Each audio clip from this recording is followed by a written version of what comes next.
আমরা প্রত্যাহার করার জন্য আজকে এই আন্দোলন শুধু আমরা না, গোটা ভারত জুড়ে সমস্ত সম্প্রদায়, জাতি, ধর্ম, বর্ণ নিয়ে সবাই মিলে কাঁধে কাঁধ মিলে পথে নেমেছেন। একটাই কারণ, সংবিধান বিরোধী আইন পাশ করেছে। তাই আমাদের এই আন্দোলনে একটাই আওয়াজ, এই আইনকে বাতিল করতে হবে।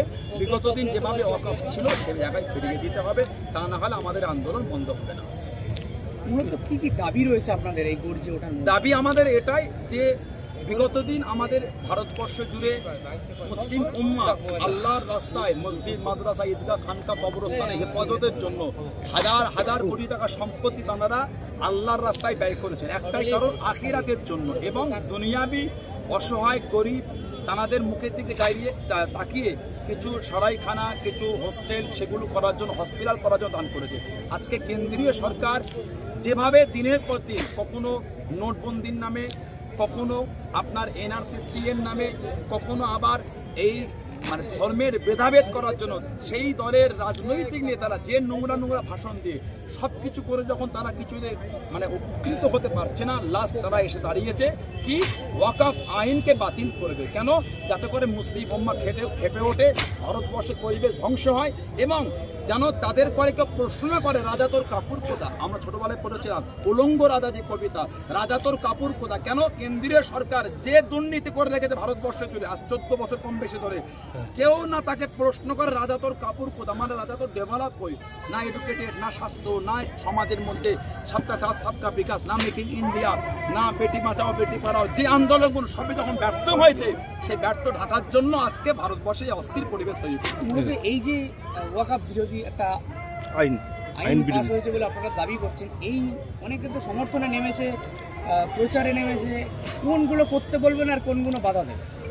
আপনি একটা বিষয় দেখেন, সেটা আমাদের যারা মুসলিম পার্সোনাল ল বোর্ডের যারা দায়িত্বপ্রাপ্ত আছেন বা মুসলিম উম্মাহ যারা দায়িত্ব নিয়ে এই ওয়াকফের কোন কোন আইন, কোন কোন ধারা আমার ধর্মের বিধানকে লঙ্ঘন করে, সেগুলো তারা কোর্টে, সুপ্রিম কোর্টে দাখিল করেছে, এবং সেদিনকে পার্লামেন্টে তারা বর্ণনা করেছেন।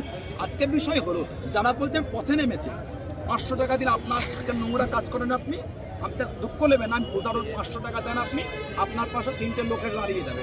এরকম কিছু ব্যক্তি আছে আপনি বলেন ধর্মের মধ্যে অশান্তি লাগাবার জন্য অনেক সময় মন্দির বা মসজিদে ভিন্ন সম্প্রদায়ের ব্যক্তিদের দিয়ে আপত্তিজনক কিছু ঘটাবার অনেকে চেষ্টা করে, সেগুলো সাকসেসফুল হয়নি। তাই আপনি ওয়াকফের বিলের বিরুদ্ধে ভেবেলেন, সেরকম কিছু ব্যক্তিকে তারা অর্থন লোক দেখিয়ে কিনে তারা মুসলিম সাজিয়ে রাস্তায় নামিয়ে তাদের সাপোর্টে দেখাতে চাইছে।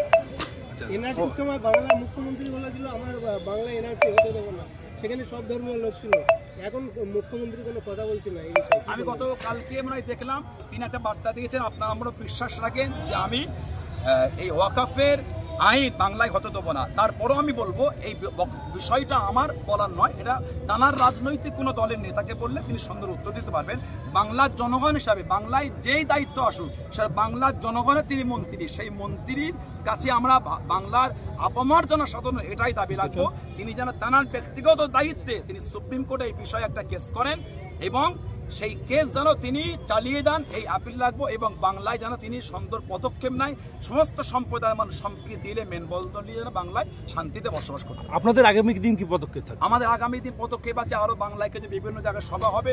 16 তারিখে সুপ্রিম কোর্টে আলোচনা আছে ওয়াকফের ওপরে, সেদিন কি বার্তা বা কি সেদিন ভেসে আমাদের কাছে এসে পৌঁছায় বার্তা, সেই বার্তার উপর ডিপেন্ড করে আমাদের সামনের কাতারে যে সমস্ত নেতৃত্বরা আছেন, অল ইন্ডিয়া মুসলিম পার্সোনাল ল বোর্ড সহ ফুরফুরা শরীফ বাংলা একটা বিরাট ভূমিকা রাখে। আমাদের পূর্ব দরবার শরীফ মুরব্বী পীর সাহেবরা আছেন, পীরজাদারা আছেন, এবং অন্য অন্য রাজ্যে এরকম ক্ষমতাওয়ালা দায়িত্বপ্রাপ্ত মুসলিম লিডাররা আছেন, এবং জনদরই আছেন, এবং হিন্দু সম্প্রদায়ের অনেক ভাই আছেন, খ্রিস্টানরা আছেন, দলিতরা আছেন। তারা সবাই এক জায়গায় গোলটেবিল করে যে নেতৃত্ব দিয়ে যে আমাদের আলোচনা উঠে আসবে, সেই আলোচনা, সেই পদক্ষেপ নিয়ে আমরা আগিয়ে যাবো। কিছু বলেন? ঠিক আছে, চল।